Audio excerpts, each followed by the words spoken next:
Welcome back, everybody, to the Thrive Co-Living YouTube podcast. Quite a mouthful every time. Mhm. Um, we have today with us Alan Trimarco, who is a consultant, and she'll talk more about her background and what she currently does. But we're generally going to talk about the process, the decision-making process of consensus today. I suspect that a lot of people and most of our viewers and listeners know generally what consensus is, but I bet they don't know the details of it. And it's very similar. Um, I think some of the audience knows that I was a mediator for Mhm. a long time, and people generally sort of knew what mediation was, but there was a lot of confusion between mediation and arbitration. And we'll talk about it, and it has some unique qualities as a decision-making process. So glad to have you on, Thanks for and having me. why don't you talk about in any order you wish your background and what you're currently doing now. Sure. Well, thanks again for having me. Again, my name is Allison Trimarco, and I own a boutique consulting firm called Creative Capacity Consulting. We're based actually in central New Jersey, but we work mostly with nonprofits, all primarily up and down the East Coast, but sometimes in other places as well, on strategic planning, on solid decision making, on group relationships between board and staff members, and on connecting to the community and making sure that the whole community is engaged in a nonprofit's work. My background before I came to consulting, this is something that we have in common, Mark, is that I actually started my career in the live theater industry, not as a performer, but as a stage manager, sort of running the backstage of live theater productions. And after a few years, a lot of consensus building involved in that work, as you might imagine, because theater productions are always big teams. After doing that for a few years, I went and got my master's in arts management, and then I started working in nonprofit arts organizations in a variety of roles, sometimes in public relations, sometimes in program development, sometimes as the executive director. And through all of that, I built up a whole bunch of skills about how to help people work together in community. And that's what led me to my consulting practice about, well, next year will be our 20th year in business. We started in 2002. Wonderful. You hardly look old enough to have been in business for 20 years. Thank you. It's the Zoom lighting. If you saw me in person, you'd see my, pandemic bags under my eyes, just like everybody else. Well, good. Um, okay, so let's talk about consensus. Mhm. And how about starting with a working definition, not a dictionary definition, Sure. and talk about some of the unique qualities of that decision-making process. Sure. So consensus is a word, as you said, that gets thrown around a lot, but different people do have different understandings of what it means. Probably the best definition I can come up with is the idea of consensus as a decision-making process where a group agrees to work together to make the best decision for the community, whatever that community might be. It is kind of the maybe not the polar opposite, but it's not really in line with often how we think about decision makings. Here in America, decision-making processes are often rooted in majority rules, right? The idea of voting. And so the way decisions get made are often where people take strong positions and kind of dig in their heels and try to get their way.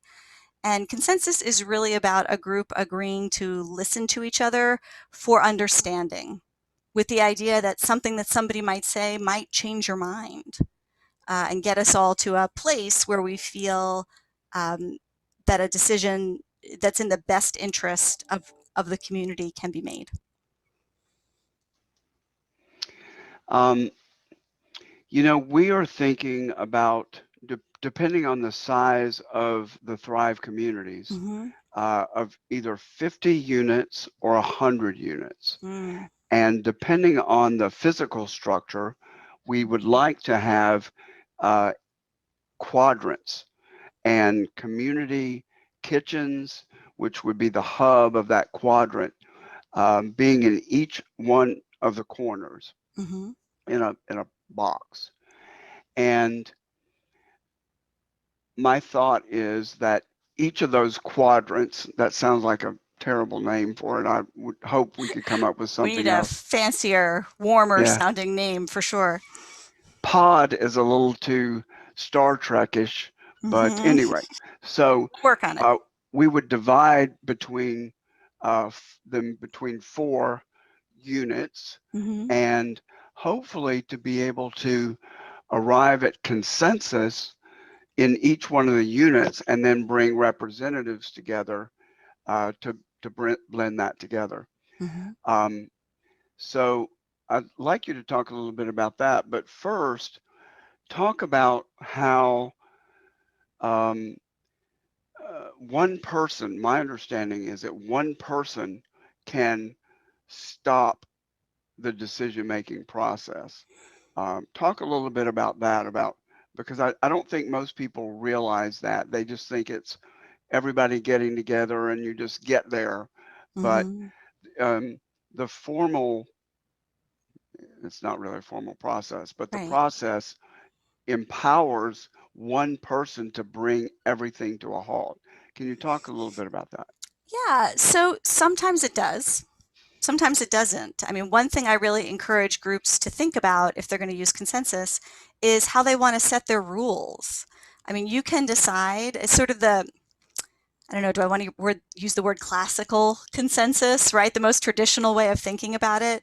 There is that dramatic moment where one person says, I can block the consensus, right? We can't go on because I don't agree with this. Um, and that can happen. But the first step in any consensus-based decision is actually to decide how much consensus we need. You know, not every decision that you're going to use consensus to make is of such an important nature that you have to have like everybody 100% on board.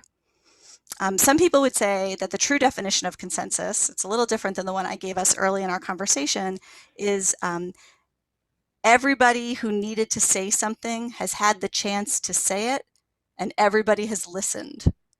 Mm, And, you know, if there's, I don't know, there's 50 units in the building, and so there's, 12 or 13 of them in a quadrant.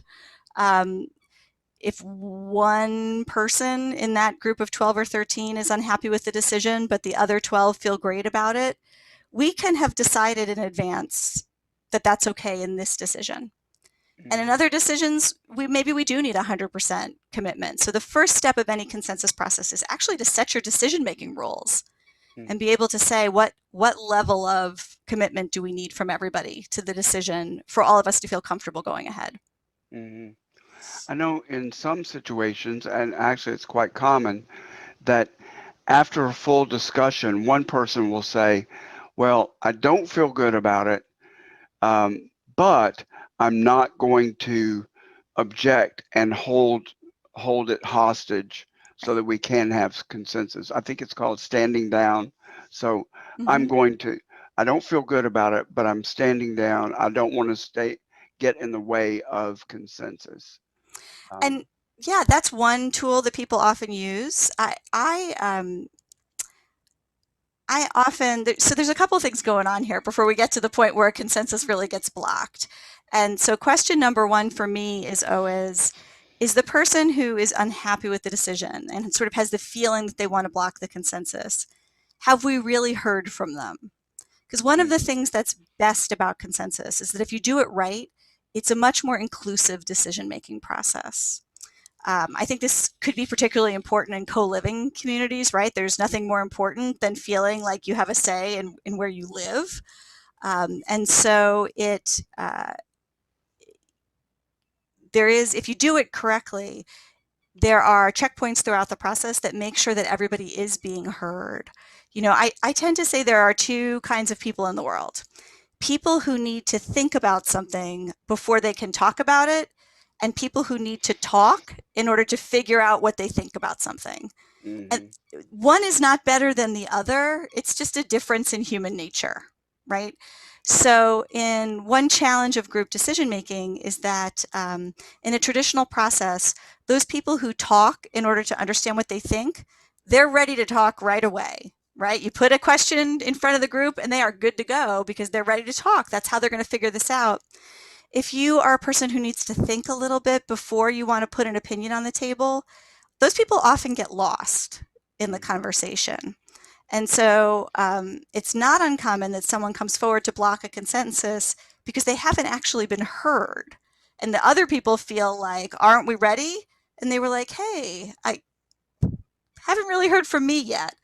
And while it's not always driven by race or gender or age, the folks who feel left out of the conversation are most frequently people of color, women, or younger people. Mhm. And so it's important that you put a process in place, and I can talk about different ways of doing this, that make sure that people are heard during the discussion so that we don't really get to that block of consensus point, if you can avoid it. Mhm. And a lot of people, similar to what you're talking about, love to talk and love to Mhm. talk in groups. And the bigger the group, the more they like to talk. Right. And then there's that introvert type that really does not like to talk, especially Mhm. in a large group. Um, and that's why in my meditation group, not mediation, but Mhm. meditation, um, there we often break up into smaller groups, and that helps that person feel more comfortable speaking, Mhm. and they usually do. What is You've done consensus, and I want you to talk about some of your experience with providing it. But what kind of order, speaking order, do you recommend? I know it Mhm. will depend on certain factors, but um, and is there a rule that says that everybody gets a chance to speak before that talker gets a chance to speak twice or three times or whatever? Mhm. What kind of order, speaking order, do you like? It's a great question. So I am first and foremost a huge proponent of what some people call brain writing, which is when you pose a question to a group and nobody talks at first, right? Everybody's got a piece of paper and a pencil. And so the first task of the group is for each person to just sit with their thoughts for a minute Okay. and take a few notes. What do I think about this question? And then as a facilitator, I often say to people, okay, look at the list of brainstorming that you just did for yourself and pick the single thing that feels most important to you about Hmm. what you learned from thinking about this. Because we're going to go around and we're each only going to share one idea in this first round. And then depending on how well I know the group, I do often like to start with not someone super introverted, right? Because they're unhappy to be called on first out of the gate. But don't start with someone who has a lot of expressed power. If you're in at a board of directors meeting, don't ask the board chair to talk first. Hmm. Don't ask the executive director to talk first. Pick someone who is kind of a friendly presence in the room. And Hmm. then if you're all, if it's not COVID and you're all together in the space, set an order that is common for your group, whether it just sort of passes to the right or, you know, but don't, but set an order so that people each share one idea, round robin it all the way around, um, so that everybody gets the chance to say something. Hmm. And then ideally, the facilitator is taking those ideas and there are definitely people who think consensus can happen unfacilitated. I have not seen huge success with that, right? So I recommend that you have some sort of facilitator. In a co-living community, I think I would recommend that that's a job that passes between people. I don't think you want somebody who does it all the time because it starts to invest them with power they haven't even asked for, right? Hmm.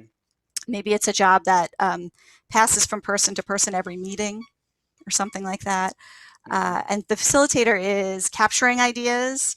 If you're in a group together, I cannot overstress the importance of flip charts and whiteboards, right? Because visual thinkers are really helped by that we have all the ideas on the board.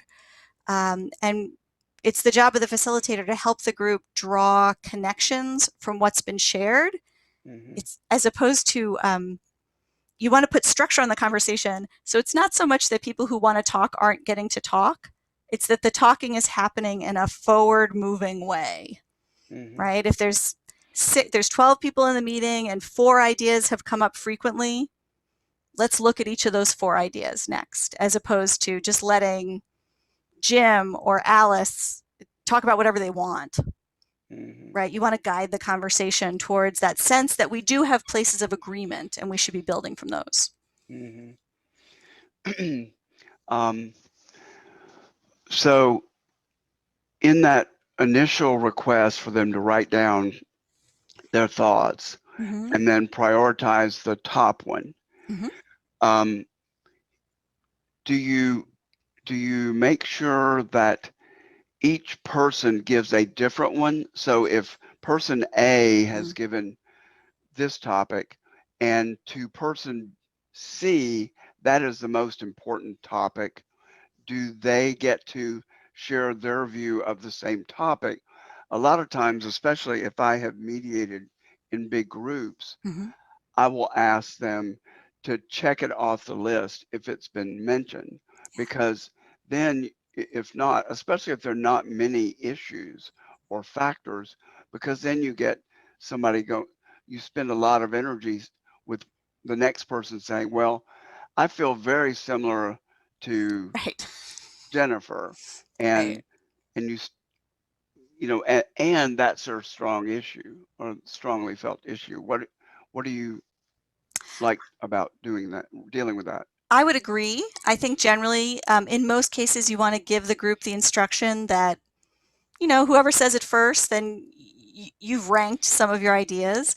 Occasionally, people who are sort of at the end of the round robin, depending on how big the group is, feel a little tapped, like maybe everything they wanted to share has been shared.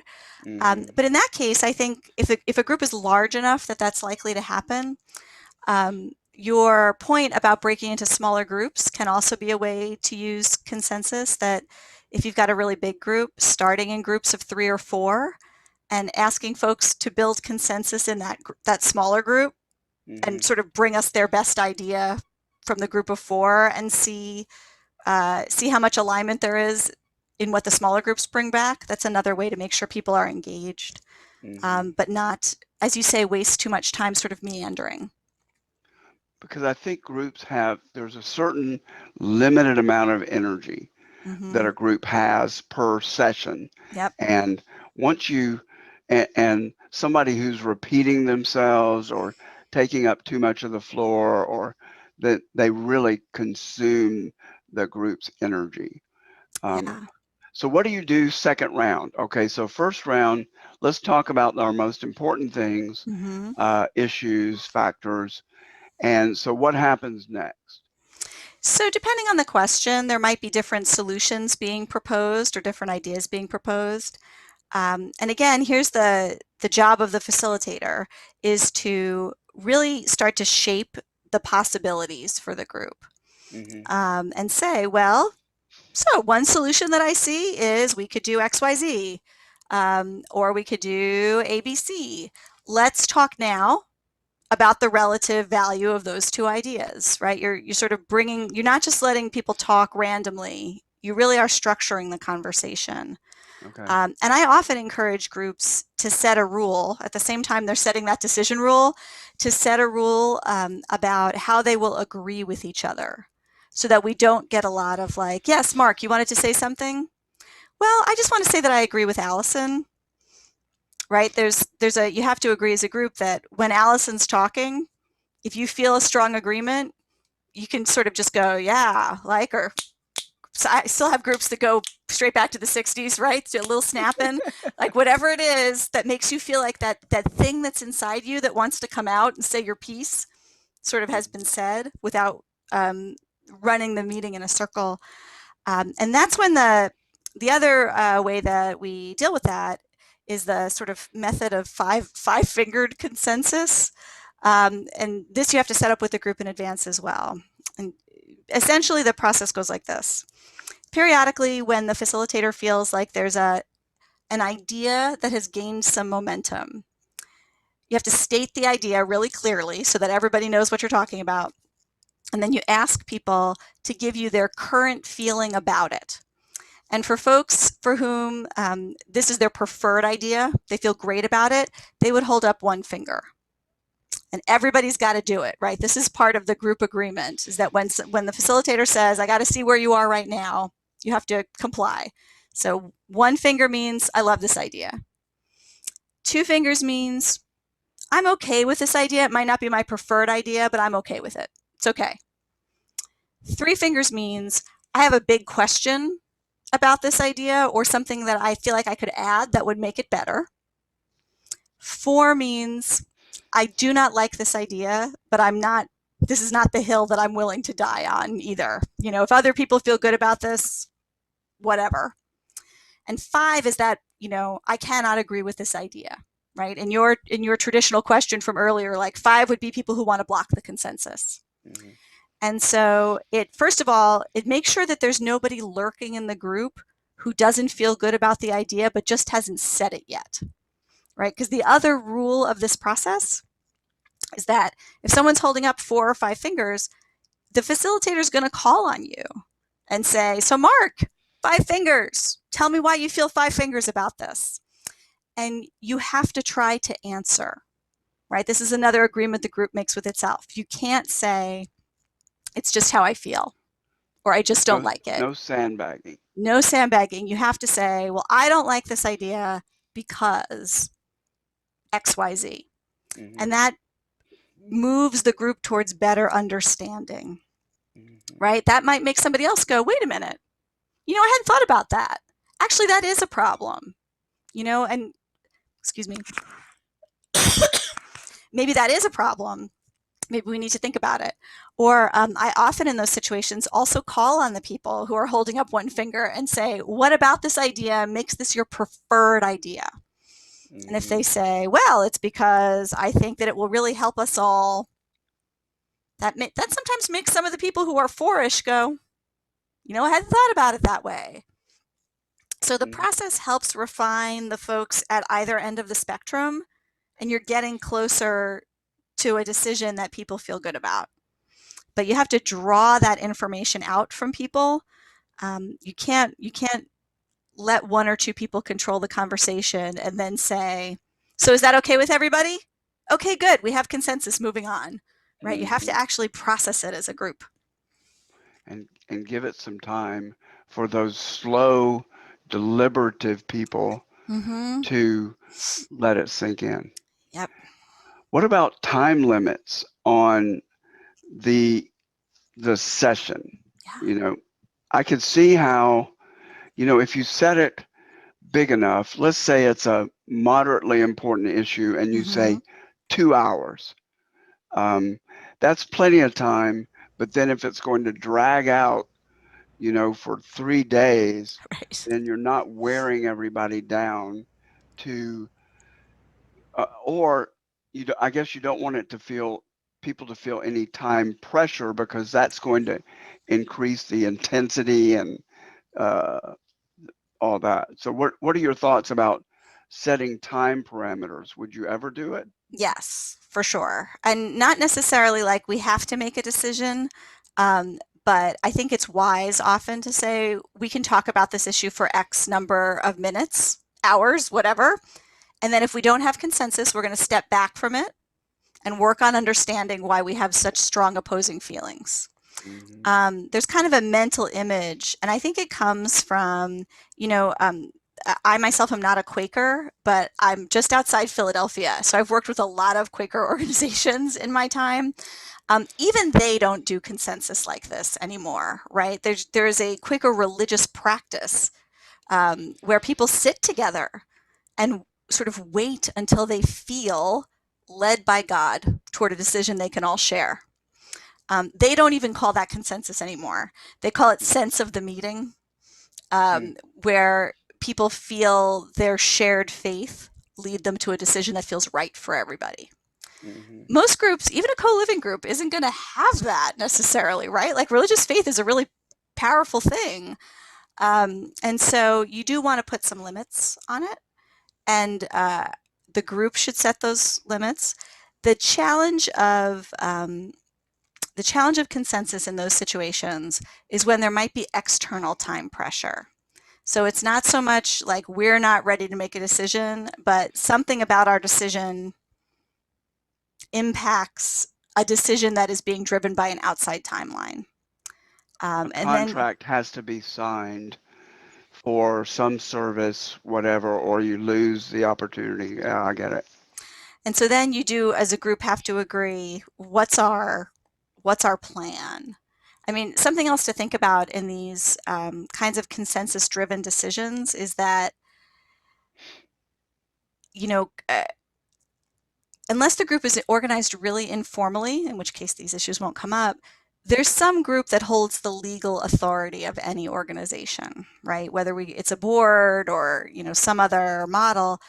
And we have to make sure that the group that holds that responsibility also has a reasonable amount of power. This is a challenge in all shared living situations. I mean, I live in a neighborhood that has a homeowners association, and everybody's experienced this, right? These like endless arguments about where the porch furniture can be left and what's an appropriate length of the grass. And you wonder a little bit sometimes, like, why we are all spending our lives talking about this.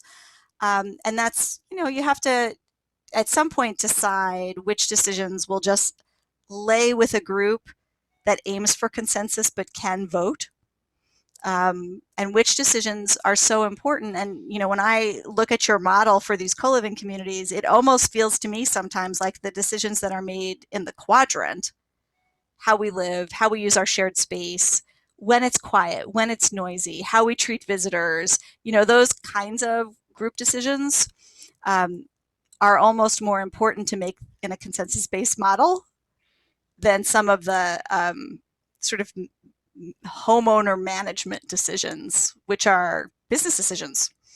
Hmm. I don't know. I really, I'm a utopian for one, Mm-hmm. but I think at this moment, I think that the board decisions, a lot of them will be very important and very expensive. Yeah. Um, do we put on a new skin on the roof? Right. Lots of things. And my inclination at this moment would be to say that the board has responsibility, but the decisions, they can't execute a decision unless it's met a certain threshold with consensus. So I would like everything Mm-hmm. to be decided that way. And I can see how it would be really difficult. And I think that people that want this type of lifestyle Mm-hmm. that will bring strong personalities to this. Yep. And we'll have artists and we'll have just all sorts of people. But I think one common denominator is that there'll be a lot of strong personalities. I think you're probably right. I mean, people would move into a co-living community, right, because they enjoy people and enjoy And interacting with people. yeah, and engagement. All Mm-hmm. right, here's one that just popped into my mind. What about you're not going to get 100% participation and attendance in every meeting, Yeah. even in the most important meetings. Yep. There's going to be somebody absent. And I bet you that's the person with the strongest feeling about it, pro or con, and Mm-hmm. leaving them out of it could torpedo everything because the next day at lunch or whenever Right. they're going to be campaigning. So, and not to take their input um, is dangerous, I think. Well, this is a real challenge for the exact reason that you just mentioned. I think I would I mean, there's a couple things going on here, right? So I think you're going to want a process by which people can choose to sort of opt out of decisions that they're willing to let the rest of the group make, Okay, right? that's So easy. yeah, so that you could sort of say like, well, you know, everybody, if you want to say everybody gets a role in everything, but if you don't want to roll in this, you should opt out. So we know that it's just that, not just that you're not here, but that you're good. We can handle this. For more complex decisions, I think it's the thing about the process then is that it becomes slow, right? Some Mr. Whoever who cares a lot about this issue, but had to work the night of the meeting and so couldn't come to it, that generates more meetings for people, right? Or the kids on the way, the parents are taking the kid to the emergency room. They're just going to be out. Yeah. Go And ahead. so I think the community itself will have to decide at what point um, they can make space for the reality that it's hard to all set a time to do things, or when we agree to make a decision and live with it, even if you couldn't come, even if it's important to you, then, you know, we can't all be here all the time. And so we make a decision and we live with it. Um, you don't want any consensus-based process to be set up with decision-making rules that allow someone to hold it hostage so that they're continually getting their way. I mean, I have seen this. Um, the whole purpose behind consensus is that you don't dig into your position and try to like lobby for it. You listen for understanding and you think about what's best for the group. Now, a lot of the things that are going to come up in a co-living community are things about which smart people can disagree, right? That's what makes it hard. Smart people often can disagree about these things. So I think you will probably need some sort of structure, and the community should set it up itself, right? This is its first decision, is how we're going to make decisions. You know, at what level of impact do we have to make sure everybody participates? And are there alternate methods of participating besides sitting through these really what can be longer meetings about some of these issues? Hmm. One idea that came to me is that um, you could stagger the quadrant meetings. So maybe Mm-hmm. you have one on Monday, one on Wednesday, so that somebody who misses one could attend another one. Now, I think the people in each quadrant are going to know each other the best Right. within their own quadrant.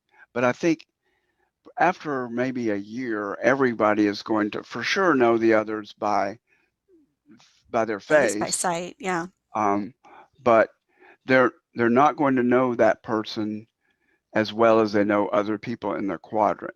Mm-hmm. Um, then another one is another idea I think is what a lot of groups are looking towards as they come out of COVID. Mm-hmm. And some people have been vaccinated. Some people feel comfortable going into a physical meeting, others not so much. Mm-hmm. And I've actually discovered, and this may help you with some of your groups, a webcam that is on an axis, and the camera can spin 360 by voice activation. Now I hear that the audio isn't that great for that Mm-hmm. particular tool, but that the video is really good, and it picks up. So you could have a physical meeting with people sitting in a circle, Mm-hmm. probably would be best.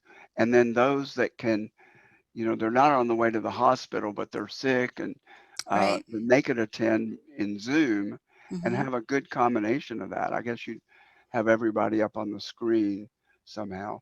But Mm-hmm. so I think that's a possibility for people that just can't get there, but they are available in there In a at different some way. place. Yeah. Yeah, I think one of the things that will come out of this extended pandemic period is that video conferencing generally may be something that persists for us, and the technology will keep up with that. Uh, Prior to the pandemic, the only time I had ever been in a room where it seemed possible to have some people in a room and some people online, was actually at a community college that had a very deliberately kitted out distance learning room with a camera that tracked people, and if someone was talking who was on video, it would sort of bring them forward in a big screen for everybody in the room to see. It was quite wonderful. And I think as time goes on and we do get back to more in-person meetings, we may see some of that technology be more widespread and come down in cost and come up in quality, as it often does. And I think that will definitely help with some of these situations. Mm-hmm. And I have some meetings that I attend that I think will never Never go go back back. to physical meetings. I've seen groups broaden geographically Mm-hmm. in all sorts of ways. And as an introvert, I love it. So Yeah. I would prefer, I miss some hugs, Yep. but otherwise I'm really happy to work out of my home. Mm-hmm. So talk a little bit about some of your experiences, not disclosing Sure. anything that would tip us off on who they were. Um, a major theater company in central New Jersey. Right. No. So tell us about some of the things that you've seen, that you've experienced as a facilitator, Mm-hmm. maybe in some groups that you've been involved in that you weren't the facilitator. Um, what is some of the examples? So I feel like one thing I've learned over the years in many different situations is that groups, even groups that on the face of it want to reject structure, right? They're like, oh, we're all about the collective, we'll just talk it out. If you're dealing with a really serious issue, what they want is structure. That's what solves the problem for them. Mm-hmm. And so I'm thinking of a group that was actually a sort of a networking group, a series of, I think there were 8 of them, smaller nonprofits spread around a state. And the statewide networking group was supposed to be a forum in which they could share resources and maybe do some larger scale things together. And they kept having these meetings where differences in opinion were starting to come out in a way that people were sort of taking it personally, right? There was some, because this is one thing that happens in groups that's really challenging, right? If you don't manage your decision making well, um, people's feelings get hurt legitimately. People's feelings get hurt. People start to feel insulted. Um, to give you an example, there was one member of this 8-member networking group who tended to be very quiet during meetings, but then would show up to shared events or shared programs and sort of not follow the agreed upon process for whatever was supposed to happen. She would just do whatever she wanted. I know, and we laugh about it now, but often the host of the event had put, hours and hours and hours into setting up something a specific way. There had been 5 meetings and 6 Google Docs and a schedule, and she was in theory part of this collective, but in practice was just doing whatever she wanted and was plugging in when it was good for her, but not putting much in. She was really only taking things out. And so any collective activity, there are always, I'll tell you right now, your first problem is going to be people perceiving different levels of investment from different people involved and what that looks like and how much power their voice is going to have even in a collective decision-making process. So I worked with them to set some decision-making rules. We used the 5-finger consensus process that was meant not only to draw out people's concerns in the meeting, but also to kind of remind everybody that actually we were all agreeing. We're agreeing right now. You're agreeing to this. And so we've agreed that this is the process, or this is the rule, or this is the most important thing. And cementing that can often only happen through a structured process when people don't have good trust with each other. So ill use of consensus, sort of lazy consensus, people not participating with their full faith, ultimately leads to broken trust, right? Good consensus lets you understand the members of your group better, what they care about, how they operate, and it leads to better group trust. But if you do it in sort of a lackadaisical way, it actually hurts relationships.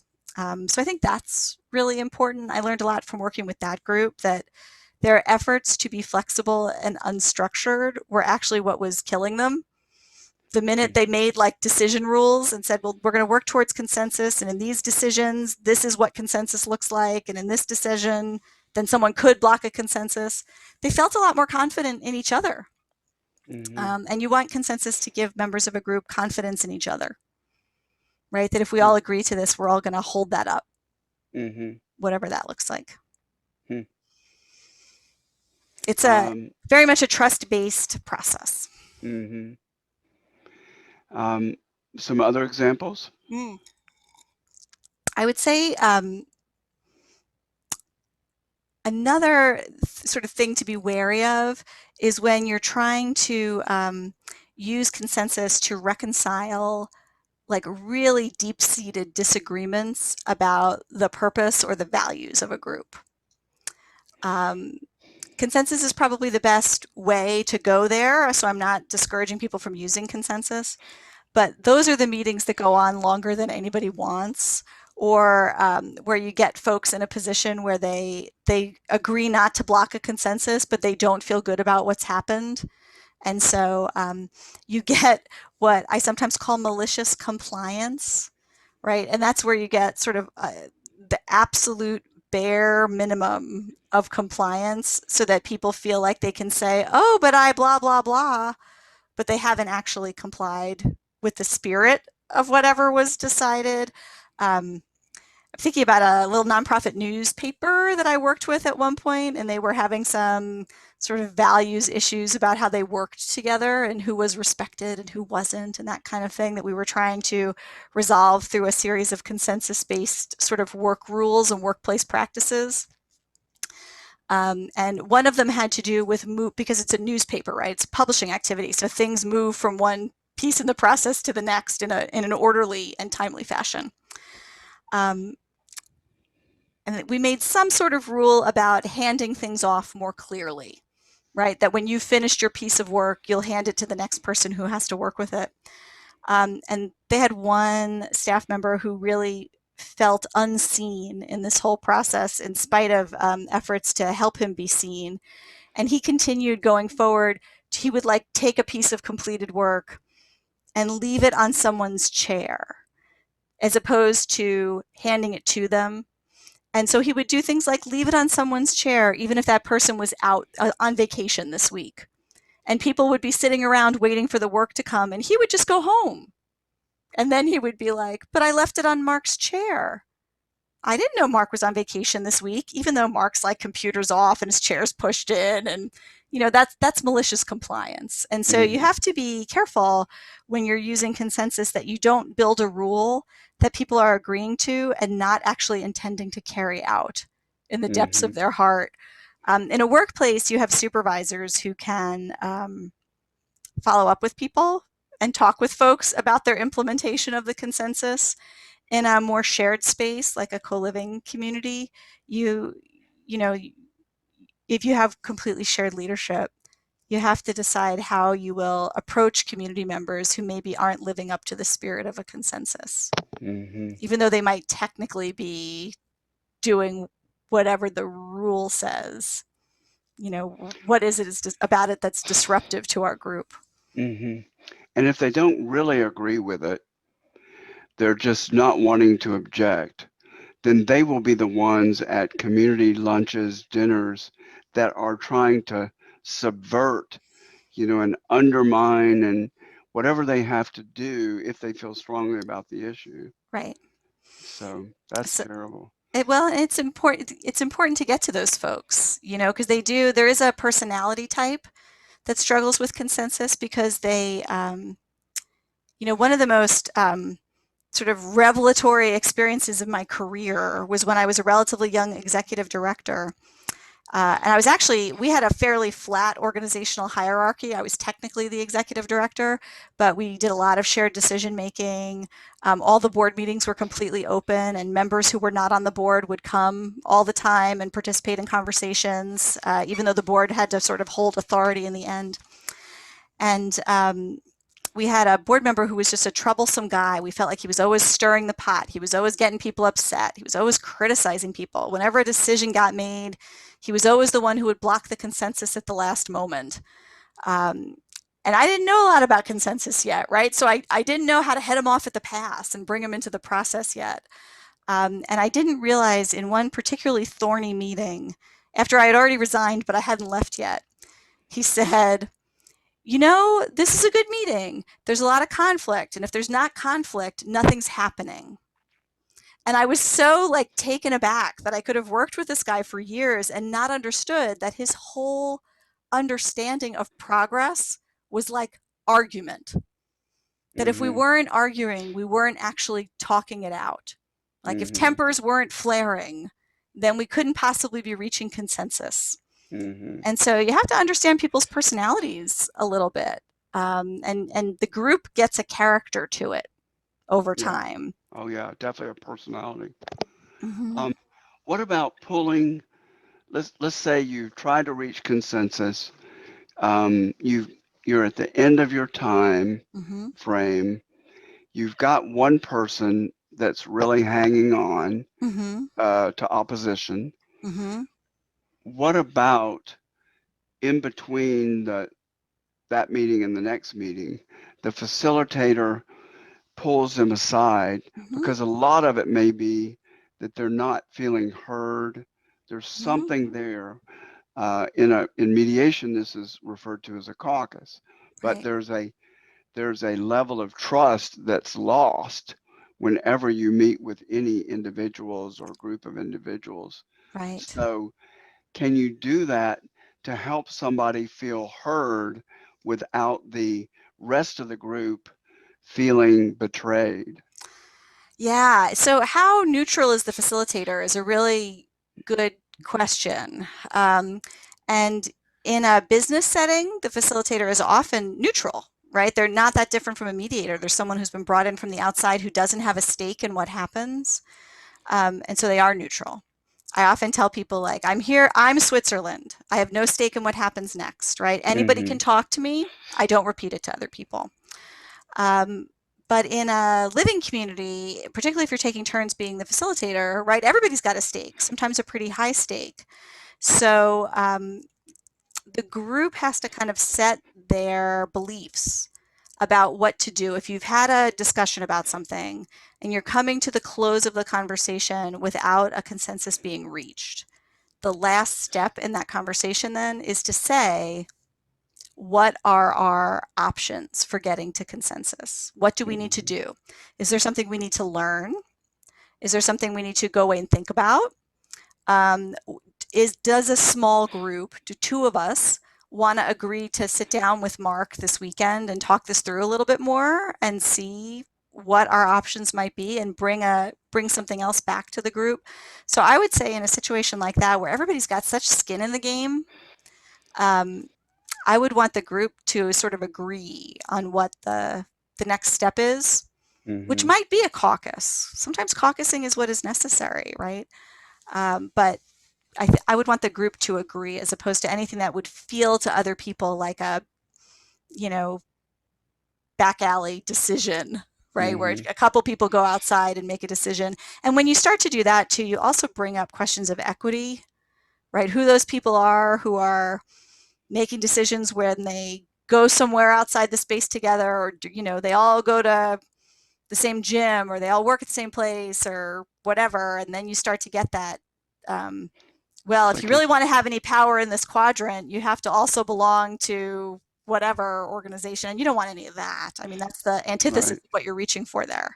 Right. So two more thoughts that I'd like to share. One is, and we're going to have a podcast with a therapist pretty soon, and to discuss those different personality types that we know we're going to draw and how to deal with them. And here are a couple of them. The control freak that has to be in control. And if they're not happy, or center of attention. There's going to be the, I think in it's in psychological terms, or maybe not, the hungry ghost, the person that needs so much attention, and Yeah. they're just, you know who they are, you know. Um, Right. so you've got all these different personality types that can really wreak havoc in a community like this. Yep. Um, True mental illness, you know, if you've got a bipolar person that's, you don't know how they're going to react and from one day to the other. Yep. Um, so navigating that, I think, is going to be really difficult, and predicting it is probably impossible. Mm-hmm. Um, I thought about maybe having a psychologist on the interview committee, Yeah. and they go, Well, no. So that's going to be a sticky situation and something that really will impact the community and mm-hmm. could easily destroy it. If you've got two or three control freaks, I'm not trying to be um, disrespectful just Mm-hmm. by the type, but I think we all know know the type, and Yeah. I'm sure there are others. So I think, and I'm not sure there's anything you and I can do about that, but I am interested in pursuing it and discussing it. By the way, we had a ministerial couple, Mm. so ministers, different denominations that were married to each other, and they were on the podcast about 3 or 4 months ago. And we had a great session on dealing with religion. How do we deal with Ah. religion in Yeah. this? So Mm-hmm. I would invite you and anybody to tune in. I won't go down that rabbit hole. But the other thing that strikes me is that, you know, I definitely want to have um, a mediation component Mm-hmm. where we train people that are interested in the community to mediate disputes between members. Mm-hmm. Maybe they would be in a different quadrant to bring in Right. some neutrality or comfort, and then train those that really like mediation Mm-hmm. to mediate disputes from the outside and have people bring in the community, Mm-hmm. bring certain disputes to us as a mediation center and use it as a revenue Oh, interesting. stream, Yeah. sharing it probably 50-50, something like that. Mm-hmm. So it could be a great part-time job for someone. Mm-hmm. And I've done a lot of that training. So one thing that strikes me here is that I think those issues that present themselves as disputes from the get-go probably are better suited for mediation. And the decisions, even though we will know ahead of time if there are going to be some disputes about it, but the community decisions being done by uh, by consensus, because I Mm-hmm. see them, and mediation has a really strongly set structure. Yeah. Um, Facts, or agreeing on some ground rules, the facts, and everybody states the facts. Mm-hmm. Um, Questions and response that each person directs to the other. Mm-hmm. Um, their feelings about it, talking about the emotional component of the issue, Mm-hmm. and then working towards resolution. So I see it, and maybe that could be a structure that's used in the consensus model for decision making. I have used it in that situation. Yep. Um, but I definitely see two different approaches, and that if we know it's a dispute, you know, Joe is too loud, Right. Mary has sensitive hearing, she's not sleeping at night, those sorts of things. Um, but I do see consensus as truly important in terms of community decision making. Um, And I think it's important to be transparent about that with folks if they're considering coming into the community, mhm. right? I mean, everybody's got their things. And so I think it's worth saying to folks who are considering coming into the community, if you're the kind of person who really needs to get your way all the time, it's probably not the community for you, Mm-hmm. right? We're going to make consensus-based rules. It means that some of them you won't like very much, potentially, Mm-hmm. because some things that might be for the good of the community might be personally inconvenient for you, or not the way you would set yourself up if you lived in a detached house with an acre of land around you. Or So, even an apartment building right. where residents are interacting very little with each other. Minimally. Yeah. So I think it's okay to say a couple of things. We think people who will really enjoy living here will be people who want to do things in a collaborative, consensus-based way, are okay living with a set of community rules that they help build, but they don't dictate, because that's what consensus is, right? You build something together, you don't dictate what's happening. And that you're willing to sort of balance your power with your responsibility Mm-hmm. as a member of the community. Yeah, definitely. Um, so have we left out anything that you can think of? With this has been a great, from my point Yeah. of view, a great discussion and lots of good ideas flowing around Mhm. here. Are we missing something though?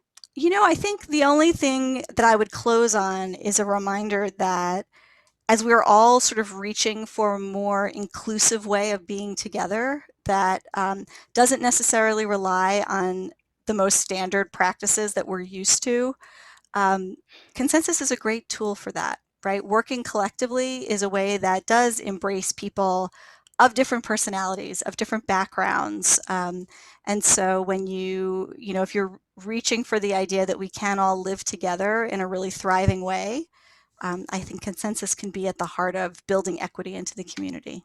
Hmm. And one of the things that led me to this and the importance of it is that when I did mediation, Hmm. conducted a mediation, and even if it was just two people that came together, there are these moments where they're they're truly meeting, and there's an energy that is created to propel if they've known each other, or Hmm. even divorcing couples. Um, there's some real power there, and it's almost I can feel it, Yeah. that moves them from that point. And I thought, to have that kind of energy, Hmm.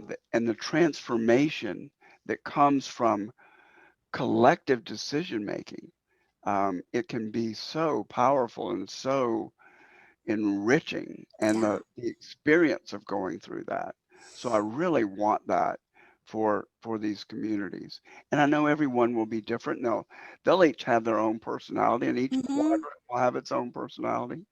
Yep. Um, but I think I think that we may be that there's a certain percentage of the population that's ready for this. Yeah. There are definitely people that will, and Right. I hear people say, "Well, it's a cool idea, but I would never want to live Yeah, there." you should do that. You should set up that community and move in. Good luck. Yeah, for um, sure. but I think it can lead to some wonderful experiences.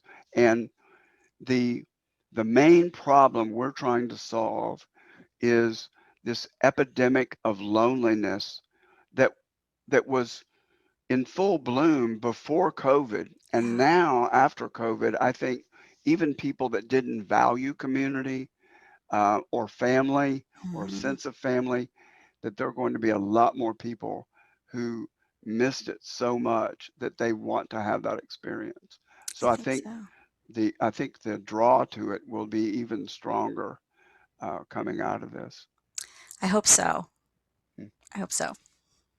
Well, thank you so much. This has been a very rich conversation. I really enjoyed it, and truly appreciate you participating. So give us some contact information. Sure. Anybody Again. that wants to reach out to you as a consultant, whether they're a not-for-profit, they're a theatrical group, they're a business, how can Mhm. they reach you? Tell us your website again, and any other contact information that you want to give us. And we'll put this in the show notes. Terrific. I mean, probably the easiest way to get me is through my website, which is creativecapacity.net. The net is important, but I'm easily reached. You can also Google me. I'm the only Allison Trimarco out there. Wow. So I Googled Mark Steins, and there are quite a few trillions of of them. them. Quite a few of them. Yes. No, I'm lucky with my name, but Yeah, it's been a pleasure to be here. So thanks for letting me participate. Great to talk to you about these things. great. And let's stay connected, and maybe you can come facilitate a consensus session one time. That would be awesome. I would love to. Or do some training for us. Yeah, absolutely. Okay. Thanks so much. Thank you. Thanks for joining us for another great episode of the Thrive Co-Living Communities YouTube podcast. To learn more about our mission and how you can support our vision of creating co-living communities worldwide, please visit us at thrivecolivingcommunities.org. To receive advanced viewings of our podcast and other exclusive content, find us on Patreon at patreon.com/Thrive Co-Living Communities. You can also learn more ways to support our mission in the show notes below. Amazon Smile, GoFundMe, Kroger, and our own Thrive Gear store, where you can buy t-shirts, hats, and many other items. Thanks again for tuning in, and we'll look forward to seeing you again soon.